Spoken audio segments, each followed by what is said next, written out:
Si seulement nous traversons les situations difficiles avec une grâce intérieure, alors chaque situation est une opportunité de nous améliorer, de devenir des êtres humains meilleurs et plus grands. Aujourd'hui, nous vivons dans un monde où la guerre est devenue une chose normale qui est censée se produire. Bon, il y a déjà des conflits en cours dans le monde, dans de nombreuses régions d'Afrique, d'Asie occidentale et bien sûr d'Asie centrale aussi. Et il y a beaucoup d'autres guerres imminentes qui se profilent à l'horizon.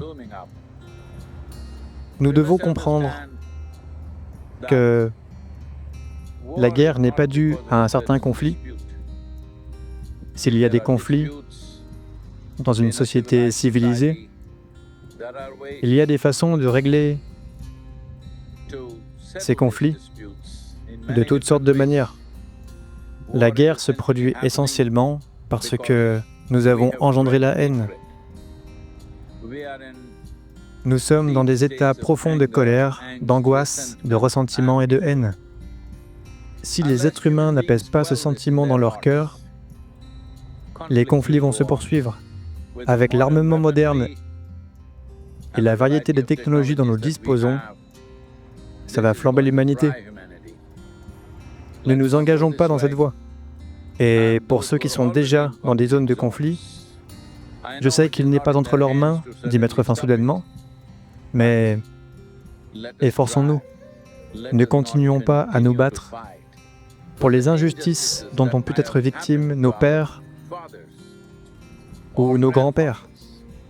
Efforçons-nous de créer un monde magnifique pour nos enfants. Gardons cela en point de mire et voyons comment régler les différends qui nous opposent.